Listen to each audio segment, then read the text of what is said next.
Easter island Pacific கடலோட Chile அப்படின்ற நாட்டிற்கு 2200 மைல் மேற்கே தொலைவில் அமைந்திருக்க ஒதுக்குப்புறமான தீவு தான் இது. 1722ஆம் ஆண்டு ஈஸ்டர் திருநாள் அன்னைக்கு ஓலந்தர் அப்படின்றவரால் இந்த தீவு கண்டுபிடிச்சிருக்காங்க.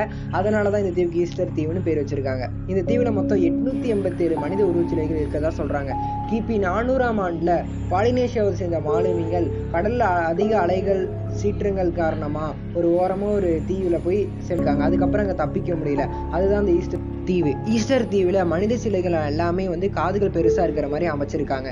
காதுகள் பெருசா இருக்கிறவங்க கடவுளோட பிள்ளைகளும், சின்னதா இருக்கவங்க அடிமைகளும் அந்த காலத்துல சொல்லியிருக்காங்க. அப்படி பெருசா காது வச்சிருந்தவங்க தான் சின்னதா காதுகளை ஆட்சி செஞ்சு இந்த சிலைகளை உருவாக்க சொல்லியிருக்கிறதா சொல்லப்படுது. அதிகாரத்துல இருக்கிறவங்க அவங்களோட உருவத்தை அடிமைகளை வச்சு செய்ய சொல்லியிருக்காங்க.